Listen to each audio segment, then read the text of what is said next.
하나님을 믿는 게 쉬운 것 같죠? 여러분, 하나님을 믿는다는 게 얼마나 어려운지 모릅니다. 하나님을 믿으려고 하는데 무서운 적들이 우리 앞에 있는 겁니다. 가장 무서운 적이 누군지 알아요? 내가 하나님을 믿는데 정말 무서운 적이 하나 있습니다. 내 원수 같은 적이 하나 있습니다. 그 적이 누구냐면은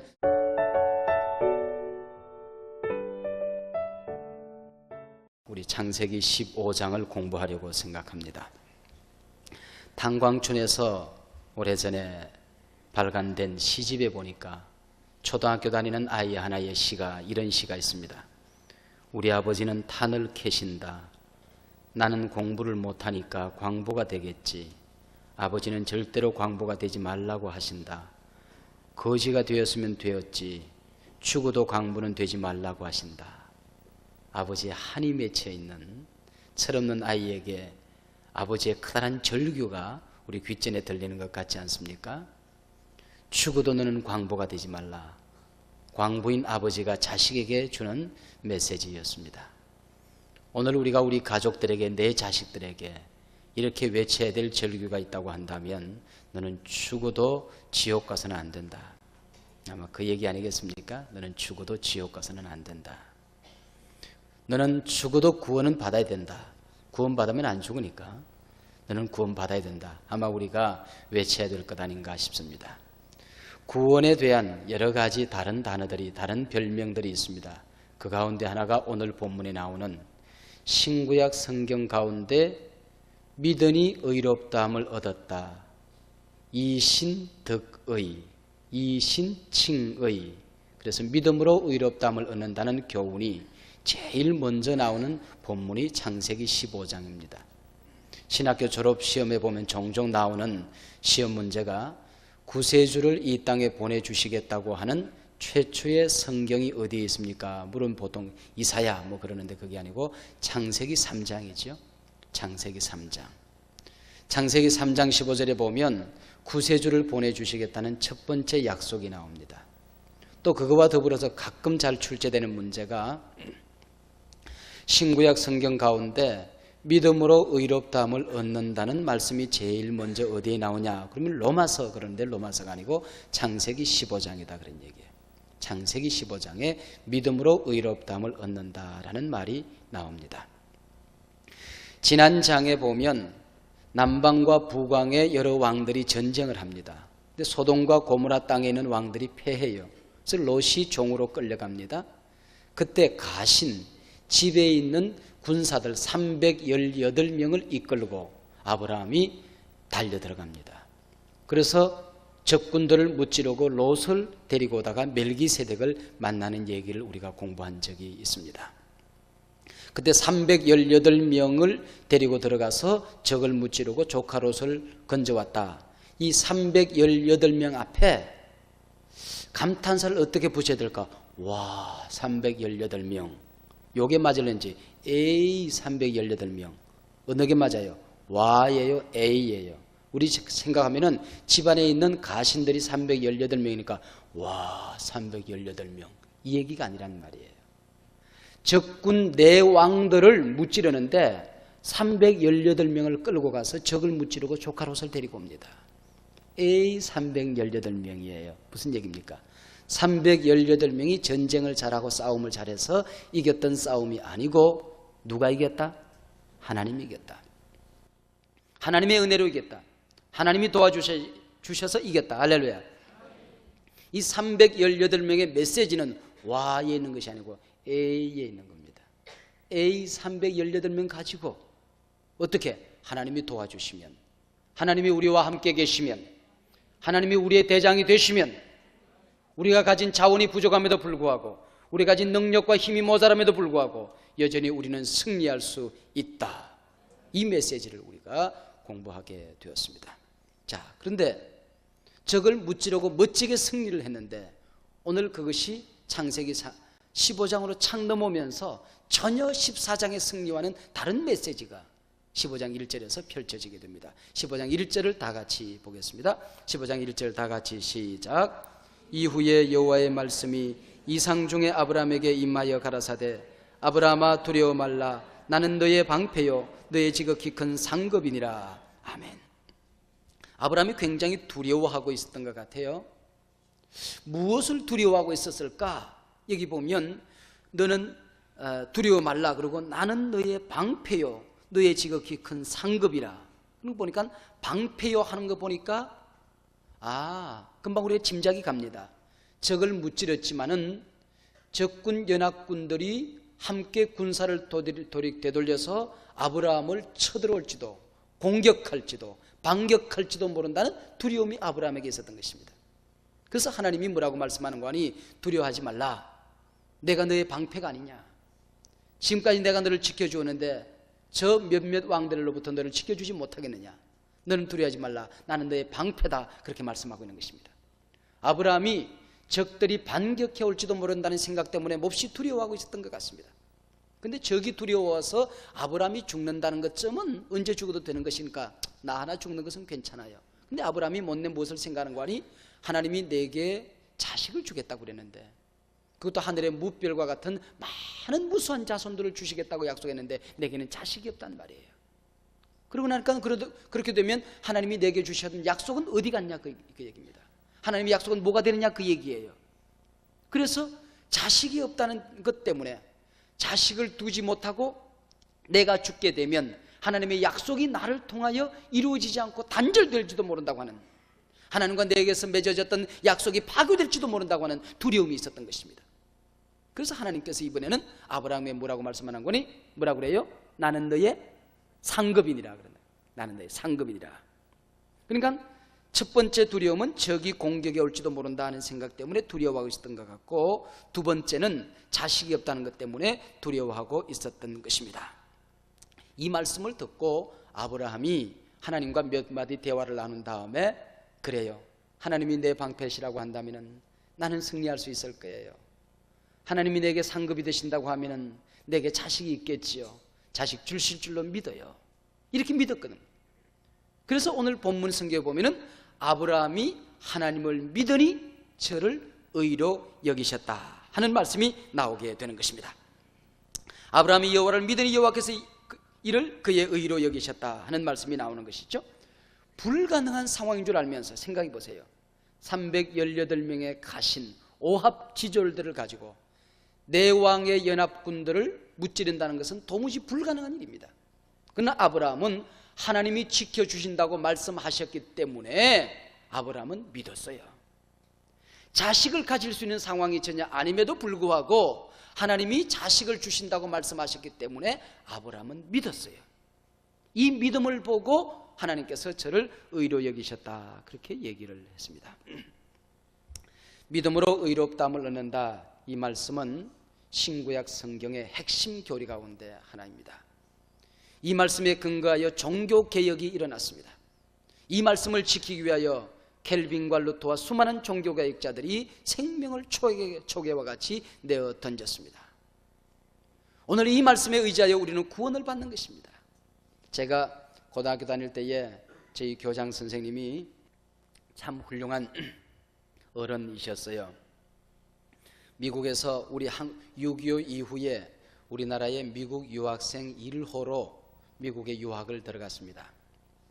신학을 공부하고 유니온 신학대학에서 박사과정을 밟으며 마지막 논문 학기를 보내고 있을 때에 텔레비전에 조국 땅에서 6.25가 터졌다는 소식을 듣게 됩니다. 그런데 점점 밀려 내려오는 겁니다. 나라가 망하게 생겼는데 박사학위가 무슨 소용이 있겠느냐. 그리고 논문을 쓰던 것을 쓰레기통에 집어던지고 학장을 찾아가서 사표를 아니고 뭐라고 그래요? 자퇴서를 내고 고국으로 돌아옵니다. 김포공항에 내리자마자 어디로 달려들어가니? 국방부로 달려들어갑니다. 나도 군에 자원하겠습니다. 그런데 국방부에서 나이가 너무 많다는 것 때문에 국방부에서 거절을 당합니다. 그리고 이 어른이 도망가는 우리 그 아군들을 따라다니면서 거기서 피난 가는 어린아이들을, 고아들을 모아가지고는 고아원을 합니다. 그리고 폐허가 된 경상남도 거창 산골에 조그마한 학교를 세우게 되는 겁니다. 그 학교가 거창고등학교입니다. 그래서 이분이 거창고등학교를 세우면서 대전대학과 숭실대학 몇 군데 대학의 부학장, 또 학장으로 청빙을 초대를 받습니다마는 끝까지 이 고아들을 데리고 학교를 유지하게 되는 겁니다. 그래서 그분이 세웠던 학교가 샛별 초등학교, 샛별 중학교, 거창고등학교인데 지금 교육계의 하나의 큰 좌표가 되고 있습니다. 저희들이 고등학교 다닐 때는 그 새벽 몇 시인지 정확하게 제 기억이 잘 안 됩니다만 새벽 한 5시, 6시 되면 학교에 갑니다. 그리고 1시간 영어나 수학을 공부하고 30분 동안 전교생이 새벽 예배를 합니다. 그 학교는 3년 동안 제가 다닐 때는 전교생들이 새벽 예배를 다 했어요.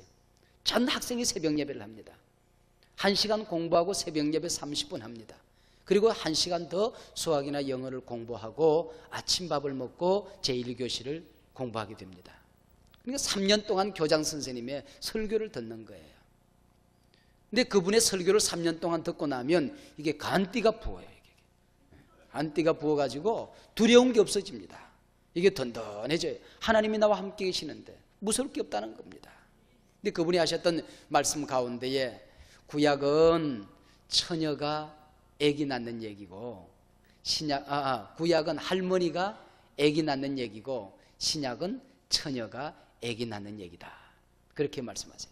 그리고 그 얘기를 쭉 설명을 하시는데 아주 재미있게 들었던 그 말씀이 지금도 기억이 납니다.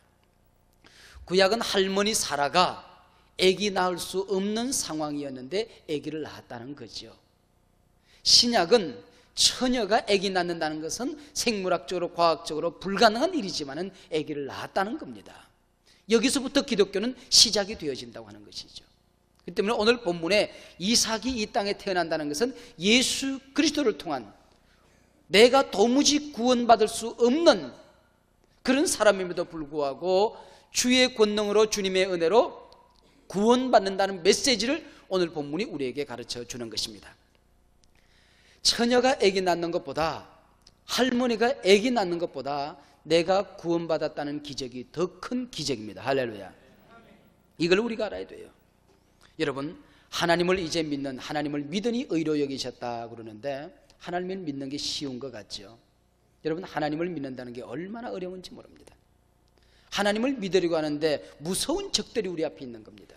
가장 무서운 적이 누군지 알아요? 내가 하나님을 믿는데 정말 무서운 적이 하나 있어요. 내 원수 같은 적이 하나 있습니다. 그 적이 누구냐면 성은 유씨고요, 이름은 영모예요. 내가 하나님을 믿으려고 하는데 이 유영모라는 인간 때문에 하나님을 믿을 수가 없는 겁니다. 나라는 존재가 하나님을 믿는데 가장 무서운 방해물이요, 적이라고 하는 겁니다. 왜냐하면 인간은 자기 자신을 믿고 싶어 하는 겁니다.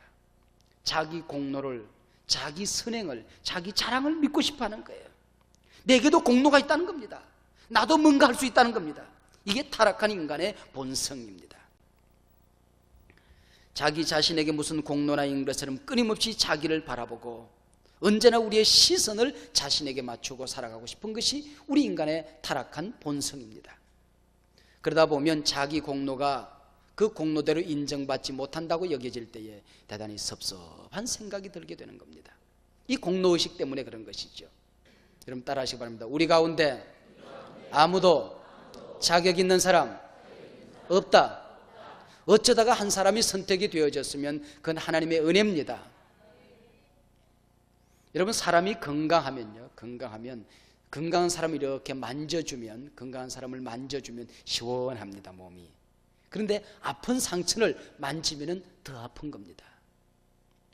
사람이 조금만 자기 공로의 이 상처, 타락한 근성의 이 종기가 이게 아물지를 아니하면 이것 때문에 섭섭하고 저것 때문에 섭섭하고 섭섭증이 자꾸 생기는 겁니다.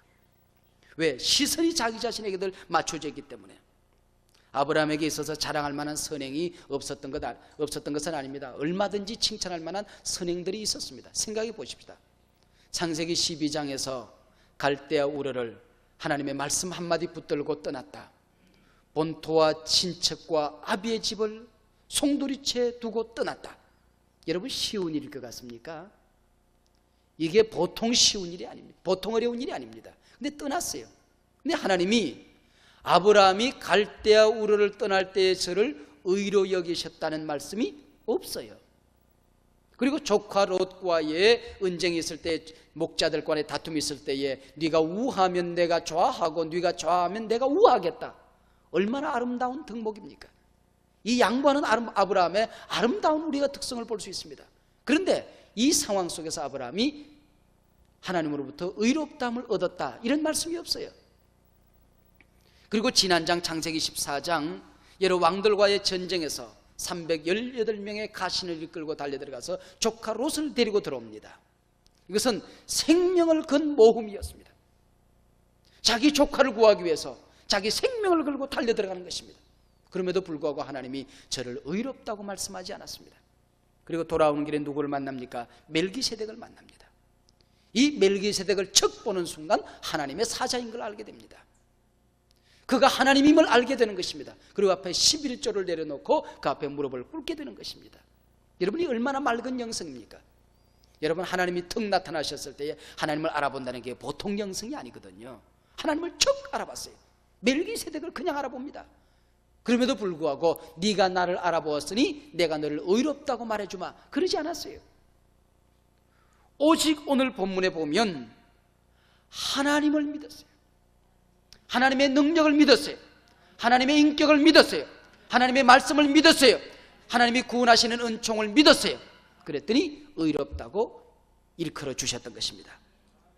그런데 믿기는 믿었는데 이 믿음이 보통 또 어려운 게 아닙니다. 하나님 믿겠어요 그래 놓고는 자기 꾀를 거기다 플러스를 하는 겁니다. 있는 대로 그대로 믿으면 좋으련만, 말씀대로 깨끗하게 그대로 믿으면 좋으련만, 애놀이 하지 말고 믿으면 좋으련만, 디스카운트 하지 말고 믿으면 좋으련만, 더하거나 빼지 말고 있는 그대로 믿으면 좋으련만, 거기다가 자신의 꾀를 더하는 겁니다. 어떤 꾀를 더하는 거 하니, 내가 자식을 낳으려고 생각하니까 그거 불가능하거든. 나는 이미 할아버지가 됐고 이미 내 아내는 경도가 끊어졌어요.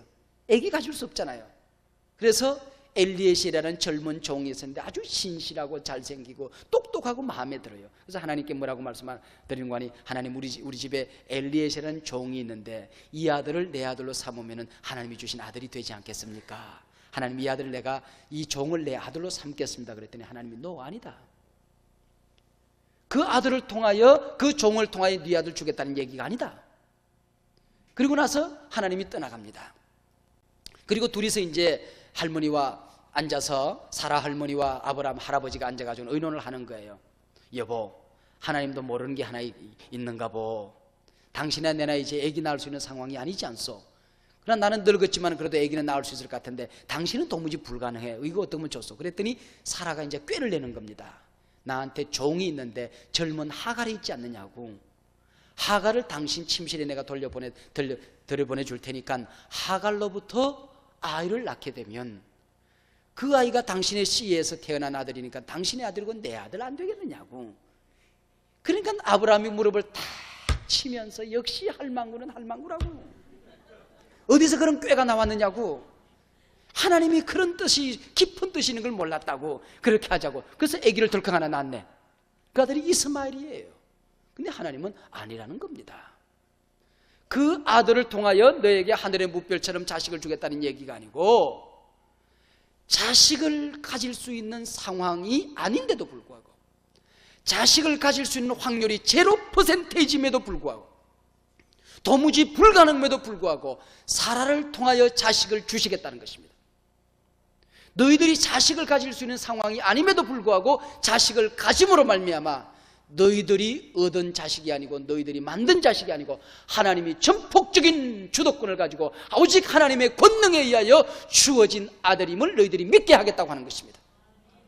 그래야 처녀를 통하여 이 땅에 예수 그리스도를 보내주시고 그가 구세주임을 만인간이 믿도록 하겠다고 하는 하나님의 거룩한 뜻이 오늘 본문에 숨어 있는 것입니다. 그래서 사라가 아이를 낳아야 되는 거예요. 자, 이 아브라함이 기가 막힌 꾀를 내겠다고 하지만은 이것 때문에 이 두 아들이 싸우는 겁니다. 하갈의 자식과 사라의 자식이 얼마나 비참하게, 이 싸움이라는 것은 대단히 큰 영적인 싸움이었습니다. 이 싸움은 구약 창세기 15장 이후의 싸움이 아니고 지금 오늘 우리 안에서 싸움을 하고 있는 겁니다. 오늘 복음 안에서 얼마나, 교회 안에서도 이것이 얼마나 많은 싸움을 하고 있는지 모르는 것입니다. 영적인 싸움은 이 두 싸움입니다. 바로 하갈의 자식과 사라의 자식의 싸움이 끊임없이 오늘 우리 복음 안에서 싸움을 하고 있는 겁니다. 여기서 개신교와 천주교가 갈라지는 갈림길이 여기 있는 겁니다. 우리 개신교는, 우리 기독교는 우리가 구원받는 데 있어서 내가 할 것 아무것도 없다. 나는 전혀 무능한 존재이다. 오직 하나님의 은혜로만 구원받는다. 이것이 우리 기독교입니다. 근데 천주교는 여기다 뭘 조금 더 하는 거예요. 하나님의 은혜로 구원받는 거 맞다. 그런데 인간들도 뭐 좀 해야 될 것 아니냐. 사람이 그래도 그게 선행을 보태야 구원받는 것이지 가만히만 있어가 구원받는 게 말이 되지 않지 않느냐. 그래서 뭘 선행과 인간의 공로와 하나님의 은혜, 뭔가 자꾸 인간의 노력을 더하려고 하는 것이 거기 있는 것입니다. 그래서 우리 기독교를 신본주의라고 그러고 천주교를 인본주의라고 그러는 것입니다. 논쟁을 하면 천주교가 이겨요. 가만히 얘기를 들어보면 설득력이 천주교가 있어요. 근데 성경을 들여다보면 아닌 겁니다. 성경을 펼쳐놓고 연구해 보면 구원받는 데 있어서 우리가 할 수 있는 것은 아무것도 없다는 겁니다. 이 싸움이 끊임없이 우리 안에서 지금도 일어나고 있는 것이죠. 지금도 복음 안에서 끊임없이 이 싸움이 일어나고 있는 것입니다. 자, 여러분 오늘 꼭 이것을 기억하십시다.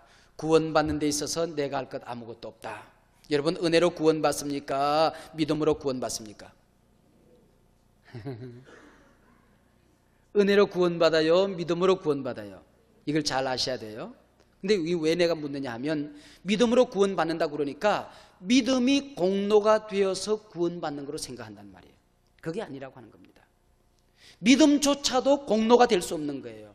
내가 믿음을 가졌기 때문에 구원받는 것 아니라고 하는 겁니다. 믿음이 공로가 될 수가 없다고 하는 거예요. 우리는 오직 하나님의 은혜로. 그럼 믿음은 뭐예요? 믿음은 통로지요, 방편이지요. 그래서 우리가 은혜로 말미암아 믿음을 통하여 구원받게 되는 것입니다.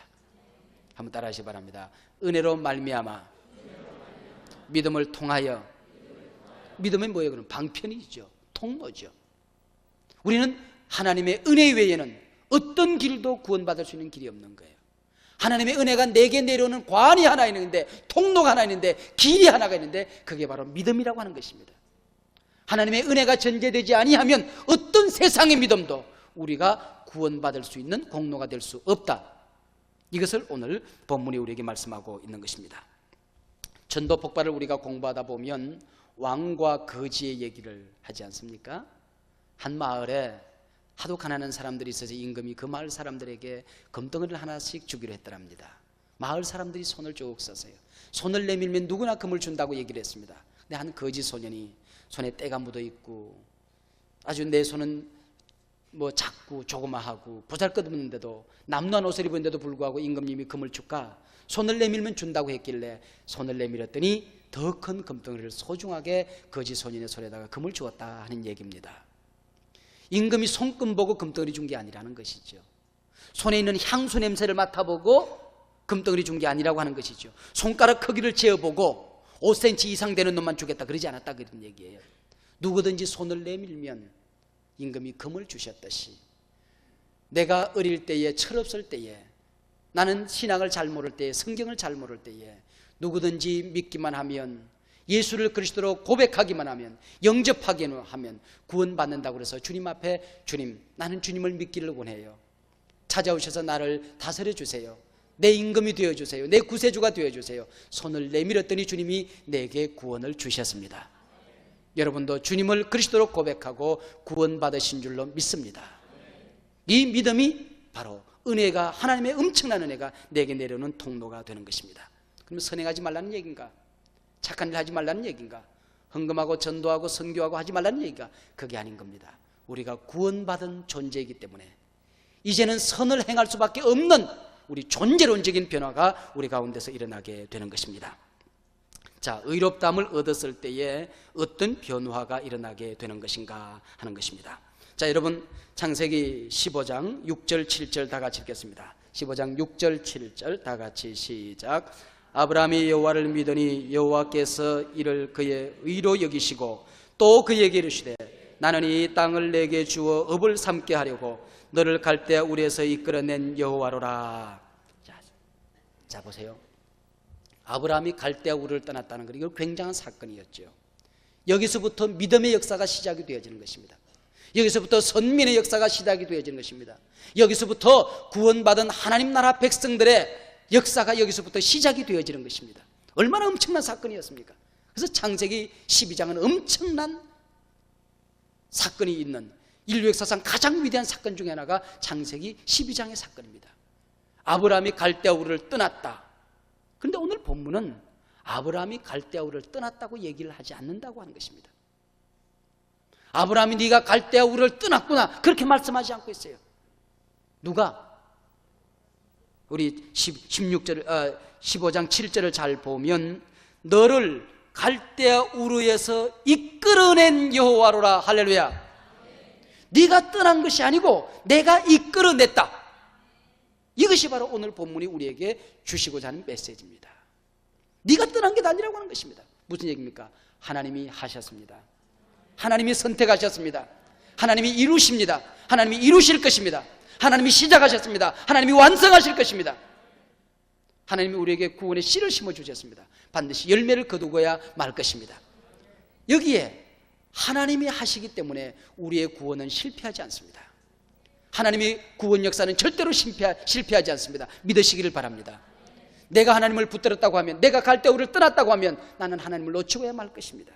나는 힘이 없고 나는 변덕이 심한 존재라는 것을 너무나도 잘 알기 때문입니다. 그러나 하나님이 나를 붙들었기 때문에, 하나님이 나를 이끌었기 때문에, 하나님이 나를 이끌어냈기 때문에, 하나님이 나를 선택하셨기 때문에, 하나님이 너에게 구원을 주셨다고 말씀하셨기 때문에 하나님과 나 사이에 맺었던 이 언약의 구원의 관계는 절대로 파괴되지 않습니다. 할렐루야. 순간적으로 여러분 타락할 수 있을 것입니다. 잠깐 전투에서 실패할 수 있을 것입니다. 그러나 우리 믿음을 가진 사람들은 전투에서는 실패하는 법이 있으나 전쟁에서는 실패하는 법이 절대로 있을 수 없습니다. 믿으시기를 바랍니다. 잠깐 타락할 수 있습니다. 넘어질 수 있습니다. 깨질 수 있습니다. 잠깐 교회를 떠날 수 있습니다. 그러나 주님 앞에 서는 그 순간 반드시 여러분들은 모두 구원받은 백성으로 주님 앞에 서게 될 것입니다. 주님이 하시기 때문입니다. 그런데 아브라함이 묻는 거예요. 8절에서 그가 가로되 주 여호와여 내가 이 땅으로 업을 삼을 줄을 무엇으로 알리까? 내가 믿음으로 구원을 받았다고 하면 구원받은 백성으로서 도대체 내가 무엇을 해야 되는 것입니까? 하나님이 뭐라고 하시는지, 구원받은 백성은 무엇을 먹고 살아가는가? 구원받은 백성은 뭘 하는가?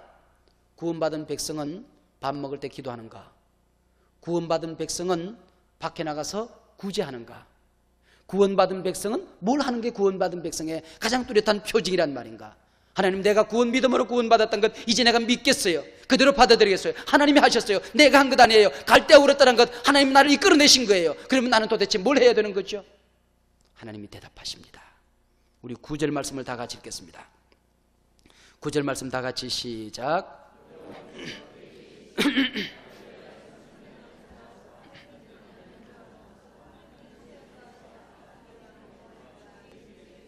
취할지니라. 무슨 얘기입니까? 구원받은 사람은 제사한다. 구원받은 사람은 예배한다. 구원받은 사람은 주의를 잘 지킨다. 그겁니다. 하나님 뭘 할까요? 구원받은 사람은 제사한다. 구원받은 사람은 예배하니라. 여러분이 구원받았다는 가장 뚜렷한 증거가 있다고 한다면 여러분 오늘 이 순간에 예배하고 있다는 이 사실임을 믿으시길 바랍니다. 내가 예배할 수 있다고 하는 것 얼마나 감격스러운 일입니까? 내가 주님 전에 날 나와 영광스러운 주님의 이름을 부르고 찬송할 수 있다고 하는 것, 아버지 하나님의 이름을 부를 수 있다고 하는 것, 내가 주님 앞에 나 자신을 드릴 수 있다고 하는 것 얼마나 감사한 일입니까? 구원받은 백성들은 예배한다. 할렐루야. 이게 얼마나 벅찬 일입니까? 예배한다는 게 무엇입니까? 내 방법을 포기하는 것입니다. 하나님이 하셨어요. 나는 이제 죽어도 하나님을 위하여 죽을 거예요. 살아도 주님 때문에 나는 살아가는 존재예요. 이것이 바로 예배 아니겠습니까? 내가 하는 것 아닙니다. 하나님 앞에만 영광을 돌리며 살겠습니다. 이게 예배라고 하는 것입니다. 구원받은 백성은 예배한다.